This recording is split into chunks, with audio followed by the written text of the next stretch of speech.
হরিবল ভক্তমন্ডলী, সকল ভক্তবৃন্দের শ্রীচরণে আমি একদমের শতকোটি দণ্ডবোধ নাম ভক্তি গ্রহণ করবেন। আজকে আমরা আস্বাদন করব শ্রীমদ ভগবত গীতার চতুর্থ অধ্যায়ের সার কথা। হরে কৃষ্ণ ভক্তমন্ডলী, স্বাগতম জানাই পরমসত্য পরমেশ্বর ভগবান চ্যানেলের পক্ষ থেকে সকলকে।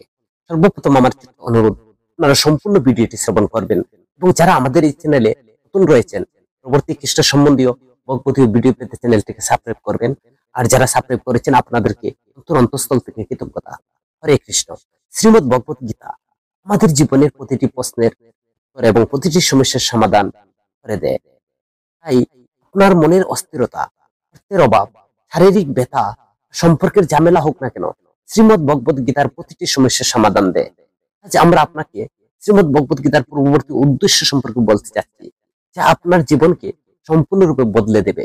আর এই উদ্দেশ্যগুলো আপনাকে কেবল শান্তি এবং তৃপ্তি দেবে না, বরং আপনার জীবনে একটি নতুন দিক নির্দেশনা প্রদান করবে। এই ভিডিওটি শেষ পর্যন্ত মনোযোগ সহকারে দেখুন, কারণ যে কেউ শেষ পর্যন্ত এটি শুনবে সে তার জীবনের প্রতিটি সমস্যার সমাধান পাবে। তুমি যা চাও, তোমার হৃদয় যা চায়, তুমি অবশ্যই তা পাবে। এটি গীতার বাণী নয়, স্বয়ং ভগবান শ্রীকৃষ্ণ বাণী। আসুন একসাথে শ্রীমদ ভগবত গীতা জেনে নেই। গীতার এই মূল্যবান উদ্দেশ্যগুলো অনুসরণ করি এবং আপনার জীবনকে সুখ শান্তিতে ভরিয়ে দেবে। ভগবত গীতার প্রথম সবচেয়ে গুরুত্বপূর্ণ উদ্দেশ্য হলো, যদি কেউ তোমার নিজের হয়, সে তোমার বড় হোক বা কাছের হোক, তাহলে তার অন্যায় আচরণ সহ্য করা আমার ঠিক নয়। তার এই বার্তা আমাদের জীবনের সবচেয়ে এবং আমাদের জীবনের সাথে গভীরভাবে জড়িত। আমরা আমাদের মনের বেশিরভাগ কষ্ট এই ভেবে সহ্য করি যে এটা আমার নিজের, এটা আমার। আমরা কিভাবে এটা কিছু বলতে পারি? আমরা ভাবি যে প্রতিবাদ করলে আমাদের সম্পর্ক নষ্ট হয়ে যাবে এবং শেষ হয়ে যাবে। কিন্তু এটা বাবার বিষয় যে তুমি কিভাবে সেই ব্যক্তিকে তোমার মনে করতে পারো যে তোমার সমস্যার কারণ, যে তোমার সমস্যা দূর করতে পারে।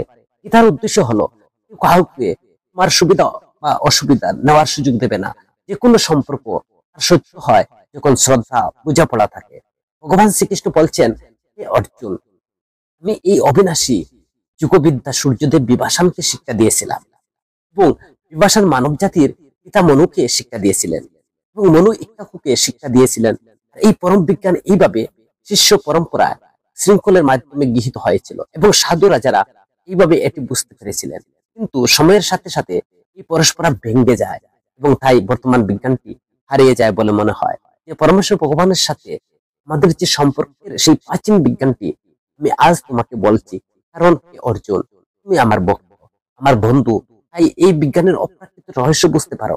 অর্জুন বললেন, সূর্য বিভাসান জন্মগতভাবে তোমার চেয়ে জ্যেষ্ঠ এবং পূর্বে জন্ম হয়েছিল।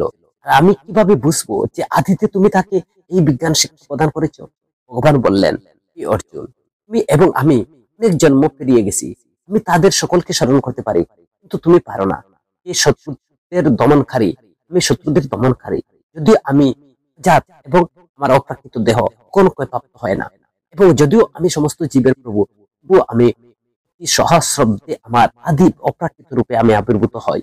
যখন এবং যেখানে ধর্মের চর্চা অবক্ষয় হয়, ভারতবর্ষের বংশধর এই অধর্মের প্রাধান্য বৃদ্ধি পায়, এই সময় আমি নিজে অবতীর্ণ হই ধার্মিকদের মুক্তি এবং দুষ্টদের বিনাশ করার জন্য, ধর্মের নীতিগুলো পুনঃপ্রতিষ্ঠা করার জন্য আমি নিজের সহস্রাব্দ ধরে আবির্ভূত হয়। অর্জুন, যে ব্যক্তি আমার আবির্ভাব এবং কর্মের অতীন্দ্রিয় প্রকৃতি জানে, সে দেহ ত্যাগ করার পর এই জড়জগতে পুনরায় জন্মগ্রহণ করে না, বরং আমার শাশ্বত আবাস লাভ করে শক্তি, ভয় এবং ক্রোধ থেকে মুক্ত হয়ে সম্পূর্ণরূপে আমার মধ্যে আমাতে মগ্ন থাকে এবং আমার আশ্রয় গ্রহণ করে। অতীতে অনেক অনেক ব্যক্তি আমার জ্ঞান দ্বারা পবিত্র হয়েছিল এবং এইভাবে সকলেই আমার ইন্দ্রিয় প্রেম অর্জন করেছিল। সকলেই আমার কাছে আত্মসমর্পণ করলেও আমি তাদের সেই অনুযায়ী আমি তাদেরকে পুরস্কৃত করি। পিতার পুত্র সকলে সর্বোত্তমভাবে আমার পথ অনুসরণ করে। এই জগতের মানুষ সকামী কর্মের সাফল্য কামনা করে, তাই তারা দেবতার পূজা করে। অবশ্যই মানুষ এই জগতে সকামী কর্মের ফল দ্রুত পায়। জড় প্রকৃতির 3টি গুণ এবং তাদের সাথে সম্পর্কিত কর্ম অনুসারে মানব সমাজের 4টি বিভাগ আমার দ্বারাই সৃষ্ট, এবং যদি আমি এই ব্যবস্থার স্রষ্টা, তবুও তোমার জানা উচিত যে আমি এখনো অকর্মা, অপরিবর্তনীয়। এমন কোনো কর্ম নেই যা আমাকে প্রভাবিত করে। আমি কর্মের ফলের জন্য আকাঙ্ক্ষা করি না। যে ব্যক্তি আমার সম্পর্কে এই সত্যটি বুঝে, সে কর্মের সকামী প্রতিক্রিয়া জড়িয়ে পড়ে না। যেমন বলা হয়েছে যে ভালো করার পর নিক্ষেপ করো, জ্ঞানের এই অধ্যায়ে বলা হয়েছে যে প্রকৃত সত্য হলো কোনো ফল আশা না করে নিজের কর্ম ভগবানের কাছে নিবেদন করা। কর্ম হলো শ্রীকৃষ্ণের, ভগবান বলছেন আদি প্রথমে এই অবিনশ্বর যুগ তিনি সূর্যকে জ্ঞান দিয়েছিলেন, আর সূর্য এই জ্ঞান তার পুত্র মনুকে, আর মনু তার পুত্র ইক্ষ্বাকুকে এই জ্ঞান প্রদান করেছিলেন। রাজসীরা এই যুগ অসূর্যের মাধ্যমে পেয়েছিলেন, কিন্তু সময়ের সাথে সাথে এই পৃথিবীতে এই জ্ঞান অদৃশ্য হয়ে গিয়েছিল। হে অর্জুন, তুমি আমার প্রিয় ভক্ত ও সখা, আজ আমি আবার তোমাকে এই প্রাচীন যুগের তোমার সাথে আমি ভাগ করে নিলাম, কারণ এই জ্ঞান খুব গোপনীয় এবং গুরুত্বপূর্ণ। এই কথা শুনে অর্জুন ভগবান কৃষ্ণকে জিজ্ঞাসা করলেন, হে কৃষ্ণ, তোমার জন্ম এখনই কল্প শুরুতে, আর সূর্যের জন্ম তাহলে আমি কিভাবে বিশ্বাস করবো যে তুমি সূর্যকে এই জ্ঞান দিয়েছিলে? শ্রীকৃষ্ণ বললেন, হে অর্জুন, তোমার আমার অনেক জন্ম হয়েছে, তুমি সব জানো না, তো আমি সব জানি। আমি জানি দেবতা, তবুও আমি আমার যুগমায়ার মাধ্যমে আমার পুষ্টিকে অবির্ভূত হয়। ভারত কোন ধর্মের ক্ষতি হয়, অধর্মের বৃদ্ধি হয়, আমি আমার আত্মাকে প্রকাশ করি। এই পৃথিবীতে আমি এই রূপে আবির্ভূত হই যে আমি প্রত্যেক যুগের সন্তদের মুক্তি করি, মুক্তি প্রদান করি, পাপীদেরকে আমি বিনাশ করি। ধর্ম প্রতিষ্ঠার জন্য আমি অবতার হই। আমার জন্ম এবং কর্ম দিব্য, পবিত্র এবং অলৌকিক। যে ব্যক্তি এই উপাদানটি ভালোভাবে বুঝে সে দেহ ত্যাগ করার পর আবার জন্ম নিতে হয় না, সে আমার ধাম প্রাপ্ত হয়। আমি এটি দিয়ে থাকি। যে ভক্ত তাদের আসক্তি, ভয়, ক্রোধ সম্পূর্ণরূপে ত্যাগ করে আমার অকৃত্রিম প্রেমে স্থির হয়েছিল, তারা রূপ লাভ করেছে। হে অর্জুন, যে ভক্ত আমাকে উপাসনা করেছিল, আমি তাদের একইভাবে উপাসনা করি, কারণ সমস্ত মানুষ আমার পথ অনুসরণ করে, তারা যে ধরনের হোক না কেন। এই পৃথিবীতে যারা তাদের কর্মের ফল চায়, তারা দেবতাদের উপাসনা করে, কারণ তারা তাদের কর্মের ফল দ্রুত পায়। শ্রীকৃষ্ণ বললেন, ব্রাহ্মণ, ক্ষত্রিয়, বৈশ্য, শূদ্র, আমি গুণ ও কর্মের ভিত্তিতে চার বর্ণ সৃষ্টি করেছি, আর এই বিশ্ব সৃষ্টি করে এই সমস্ত কর্ম করেও আমি কিন্তু অমর দেবতা। বাস্তবে আমি অলস, আমার কর্মের ফলাফল জন্য আমার কোনো আকাঙ্ক্ষা নেই, তাই আমাকে কোনো কর্ম করতে হয় না। প্রলোভিত হবেন না, কারণ আমি বলতে চাইছি যে আপনার কাজ করুন, আপনি কাজ করতে থাকুন, আপনার কর্তব্য পালন করুন, কিন্তু ফলাফলের জন্য ইচ্ছা ছেড়ে দিন এবং কেবল আপনার কর্তব্য পালন করুন। অতীতে তাই আমি কথা বলছি, আমি আমার পূর্বপুরুষেরা একই কাজ করেছিল, মুক্তি লাভ করেছিল। যদিও আপনি মুক্তি চান, যদি আপনি অর্জন করতে চান, তাহলে সর্বদা আপনার পূর্বপুরুষদের দ্বারা এই কর্মগুলো অনুসরণ করুন। বুদ্ধিমান ব্যক্তিদের পক্ষে কর্ম কি এবং অকর্ম কি তা নির্ধারণ করা কঠিন, তাই আমি আপনাকে কর্মের সারাংশ খুব ভালোভাবে ব্যাখ্যা করছি, যা বুঝতে পারলে আপনি অশুভ এবং অর্থাৎ কর্ম থেকে বাঁচতে পারবে, বন্ধন থেকে মুক্ত হবে। আপনি প্রকৃত অর্থে কর্মের প্রকৃতি, কর্মের প্রকৃতি এবং বিকর্ম কি তা সম্পর্কে সত্য হয়ে উঠবে। এটা বোঝা খুবই গুরুত্বপূর্ণ যে যে ব্যক্তি কর্মের কর্মহীনতা দেখে তিনি মানুষের মধ্যে প্রকৃত বুদ্ধিমান এবং তিনি প্রকৃত যোগী। এখানে আমার অনুভূতি হলো যে যে ব্যক্তি কর্ম করেন কিন্তু নিজেকে তা করেছেন বলে বিশ্বাস করেন না এবং ফলাফলের প্রতি তিনি আকাঙ্ক্ষা ত্যাগ করেছেন, তিনি হচ্ছেন প্রকৃত বুদ্ধিমান এবং তিনি হচ্ছেন প্রকৃত যোগী। ক্রমশ ভগবান শ্রীকৃষ্ণ তিনি অর্জুনকে বললেন, অর্জুন, যে ব্যক্তি কোনো ইচ্ছা ছাড়াই এই সমস্ত কর্ম সম্পাদন করে এবং দৃঢ়তার সাথে এবং যার কর্মের সাথে এটি সম্পন্ন করেন, যিনি জ্ঞানে আগুনে পুড়ে ছাই হয়ে গেছেন, অর্থাৎ যিনি কর্মের বন্ধন থেকে মুক্ত হয়ে পরমেশ্বর ভগবানকে লাভ করেছেন, জ্ঞানী ব্যক্তিরা তাকে বাস্তবে পণ্ডিত বলে মনে করেন। এমন ব্যক্তি যিনি কর্মের ফল থেকে সম্পূর্ণরূপে মুক্ত হয়ে নিজেকে জগতের আসক্তি থেকে মুক্ত করেছেন। ভগবানের প্রতি ভক্তি হলো ভগবানের সন্তুষ্ট ব্যক্তি। কর্ম ছাড়া আর কোনো কর্ম অবশিষ্ট থাকে না, কারণ কর্ম করলে সে আসলে কিছুই করছে না, কারণ তার আত্মা সম্পূর্ণরূপে ভগবানের নিমগ্ন। যিনি মন ইন্দ্রিয় জয় করেছেন এবং ভোগের আকাঙ্ক্ষা ত্যাগ করেছেন, যে ব্যক্তি কেবল শরীরের প্রয়োজনের জন্য কাজ করেন, পাপ থেকে তিনি দূরে থাকেন, তিনি যাহা কিছু পান তাতে সন্তুষ্ট থাকেন, কারণ তার হিংসা ঘৃণা নেই, তার কোনো হিংসা নেই, তার কোনো বিদ্বেষ নেই, সে ঘৃণা মুক্ত। তিনি সত্য কর্মের মাধ্যমে দেখেন যোগী বলা হয়। যার আসক্তি বিনষ্ট হয়ে গেছে, যার শরীরের প্রতি অহংকার শক্তি ত্যাগ করেছেন, যার মন সর্বদা ভগবানের জ্ঞানে অবস্থিত, আর সেগুলো যখন যোগ্য হিসাবে বিবেচনা করা হয়, তার কর্ম সম্পাদন করে, এমন কর্মযোগী মুক্তি লাভ করেন। তিনি তার প্রতিটি কর্মে, তিনি তার জীবনের প্রতিটি মুহূর্তে পরমেশ্বর ভগবানের উদ্দেশ্যে উৎসর্গ করেছেন। তিনি সত্য ইন্দ্রিয়তে মুক্ত অধিকারী দেখেন। কৃষ্ণ বলেন, এরা প্রকৃত কর্মযোগী, তারা কিভাবে তার সমস্ত কর্মকে যোগ্য বলে মনে করেন এবং তারা প্রিয় দেবতা বা ব্রহ্মার উদ্দেশ্যে উৎসর্গ করেন। তুমি রামকৃষ্ণ, শিব, দুর্গা অথবা তোমার প্রিয় দেবতা যাই মনে করো না কেন, যদি তুমি পূর্ণ নিষ্ঠার সাথে তোমার কাজ করো, তাহলে তুমি তা ভগবানের উদ্দেশ্যে উৎসর্গ করতে পারো। যদি তুমি নিজেকে পরম শক্তির কাছে উৎসর্গ করো তাহলে একে বলা হয় যোগ্য। একমাত্র পার্থক্য হলো প্রতিটি কর্মে তুমি এই পরম শক্তি প্রদান করতে থাকুন। যোগীরা তার ইচ্ছাকে আত্মনিয়ন্ত্রণের আগুনে পুড়ে ফেলেন এবং তার মনকে নিয়ন্ত্রণে রাখেন।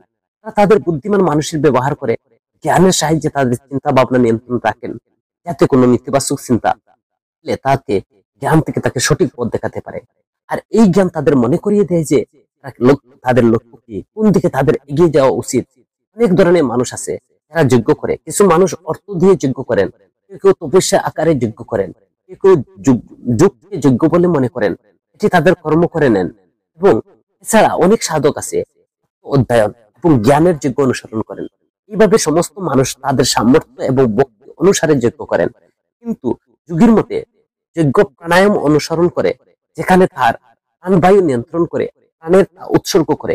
এই প্রক্রিয়া তাদের ভিতরে শক্তিকে শুদ্ধ করে। আর এই সমস্ত সাধক তাদের নিজ নিজ যজ্ঞের মাধ্যমে তাদের পাপ ধ্বংস করে।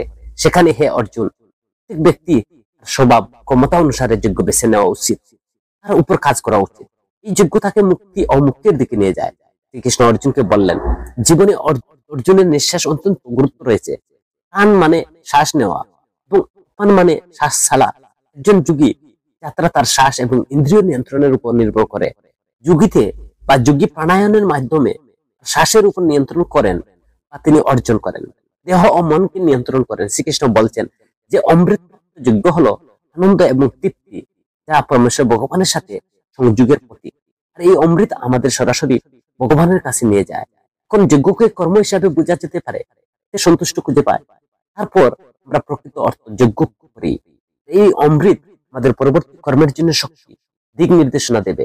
বেদে অনেক ধরনের যজ্ঞের বর্ণনা দেওয়া হয়েছে। মন, ইন্দ্রিয়, শরীর কর্ম দ্বারা সম্পাদিত যজ্ঞের সারমর্ম জেনে এবং তাদের আচার অনুষ্ঠান অনুসরণ করে আমরা কর্মের বন্ধন থেকে মুক্ত হতে পারি। ভগবান অর্জুনকে বলেন যে জ্ঞানে যজ্ঞ সাধারণ যজ্ঞের চেয়ে শ্রেষ্ঠ। আর জ্ঞানযোগ্য অর্থ নিজেকে জানা, নিজের ইচ্ছা আকাঙ্ক্ষা নিয়ন্ত্রণ করা এবং নিঃস্বার্থভাবে কাজ করা। আর এই জ্ঞান আমাদের সরাসরি ভগবানের সাথে সংযুক্ত করে। ভগবান বলেন, অর্জুন, জ্ঞান অর্জনের জন্য তোমার তত্ত্বদর্শী জ্ঞানের কাছে যাওয়া উচিত, বিনীতভাবে তার পায়ে পড়ে যাওয়া উচিত, তাদেরকে প্রণাম করা উচিত, কোনো ছলনা ছাড়াই সহজ প্রশ্ন জিজ্ঞাসা করে আর বোঝার চেষ্টা করা উচিত। সেই জ্ঞানী মহাত্মারা তোমাকে এই জ্ঞান শেখাবে। এই জ্ঞান অর্জনের পর যখন তুমি এই জ্ঞান তোমার জীবনে প্রয়োগ করবে, তখন তোমার মনে কোন ধরনের আসক্তি থাকবে না। তোমার জ্ঞান গ্রহণ করা এবং জ্ঞান গ্রহণ করো এবং যদি তুমি অনুসরণ করো, তুমি পরমেশ্বর ভগবানের নিকটবর্তী হবে। শ্রী ভগবান আরো বলেন, অর্জুন, অর্জুন, তুমি যদি অন্য সমস্ত পাপের চেয়ে বেশি পাপ করতে যাও, তবু জ্ঞান নৌকা করে এবং আমার ভক্তি দিয়ে তুমি এই বিশাল পাপের সমুদ্র পার হবে। যেমন আগুন জ্বালালে কাষ্ঠ পুড়ে যায়, তেমনি জ্ঞানে আগুনও এই সমস্ত কর্ম পুড়িয়ে দেয়, যার মাধ্যমে মন ভগবানকে লাভ করতে পারে। জ্ঞানের মতো আর কোনো পবিত্র জিনিস এই পৃথিবীতে নেই। আর এই জ্ঞান দীর্ঘ ধ্যান এবং কর্মযুগের অনুশীলনের মাধ্যমে প্রাপ্ত হয়। এবং তারপর অর্জুন এবং মানুষের আত্মা এবং মানুষের আত্মার মধ্যে যে এই জ্ঞান দেখতে সক্ষম হয়, জ্ঞান পরবর্তী জন্মে কখনো ধ্বংস হয় না। এটি সেই ব্যক্তিকে অনুপ্রাণিত করে যে তার বার্ধক্য জয় করেছে, বল সে এই জ্ঞান অর্জনের মাধ্যমে পরমেশ্বর ভগবানের কৃপা সে পরম শান্তি লাভ করতে পারে। যার বিবেক ও বিশ্বাস নেই এবং যার মনে সন্দেহ আছে, সে এই জ্ঞান অর্জন করতে পারে না। আর এই ধরনের সন্দেহবাদী ব্যক্তি অর্জন করা কখনো সম্ভাবনা নয়। এই জগতে শান্তি নেই, পরলোকেও শান্তি নেই, কিন্তু পক্ষে সুখ নেই। হে অর্জুন, তিনি তার সমস্ত কর্ম ভগবানের উদ্দেশ্যে উৎসর্গ করেছেন এবং যিনি বিবেকের মাধ্যমে তার সমস্ত বন্ধন ধ্বংস করেছেন, তিনি কখনো কর্মের দ্বারা আবদ্ধ হন না, তিনি ঈশ্বরের কাছে পৌঁছান। এখানে অর্জুন বিচক্ষণতার জ্ঞানের তরবারি দিয়ে আপনার হৃদয় অজ্ঞতা থেকে উদ্ভূত এই সন্দেহকে কেটে ফেলুন এবং সমস্ত কর্মের প্রতিষ্ঠিত হয়ে আপনার কর্তব্য পালন করুন। আর এই জ্ঞান যুগশাস্ত্র শ্রীকৃষ্ণ অর্জুন ৪র্থ অধ্যায়ের শ্রীমদ ভগবদ গীতার সংলাপ জ্ঞান কর্ম সন্ন্যাস যুগ সম্পূর্ণ। শ্রীকৃষ্ণ বলেন, অর্জুন, তুমি আমাকে জিজ্ঞাসা করে যে সন্ন্যাস ও কর্মযুগের মধ্যে কোনটি ভালো, তাহলে আমি বলি যে উভয়। একজন বিশেষ ব্যক্তি যিনি দিব্য জ্ঞানের প্রতি নিবেদিত এবং যিনি তার ইন্দ্রিয়গুলোকে বশীভূত করেন, এই জ্ঞান অর্জনের যোগ্য এবং তা অর্জন করার পর তিনি দ্রুত পরম আধ্যাত্মিক শান্তি অর্জন করেন। কিন্তু অজ্ঞ অবিশ্বাসী ব্যক্তিরা যারা প্রকাশিত শাস্ত্রগুলো সন্দেহ করে এবং ঈশ্বরের ভগবানের চেতনা অর্জন করে না, তারা পতিত হয়। সন্দেহবাদী আত্মার জন্য এই জগতে বা পরলোকের সুখ নেই। যে ব্যক্তি ভক্তিমূলক সেবা কর্ম করে, তার কর্মের ফল ত্যাগ করে এবং যার সন্দেহ অপ্রাকৃত জ্ঞান দ্বারা ধ্বংস হয়ে গেছে, সে প্রকৃতপক্ষে আত্মায় অবস্থিত। তাই তিনি কর্মের প্রতিক্রিয়া দ্বারা আবদ্ধ নন। এ ধনজয়ী এতএব অজ্ঞতা থেকে আপনার হৃদয় চেয়ে সন্দেহের উদ্ভব হয়েছে, জ্ঞান অস্ত্রের দ্বারা কেটে ফেলা উচিত। এই ভারত যুগে সজ্জিত হয়ে উঠে দাঁড়াও এবং যুদ্ধ করো। হরে কৃষ্ণ ভক্তমন্ডলী, আমরা শ্রীমদ্ ভগবত গীতার অধ্যায়ের সার গর্ব কথা আলোচনা করলাম। যদি ভালো লাগে জয় গীতা লিখবেন এবং আপনার বন্ধু বান্ধবের কাছে ভিডিওটি শেয়ার করবেন। হরে কৃষ্ণ।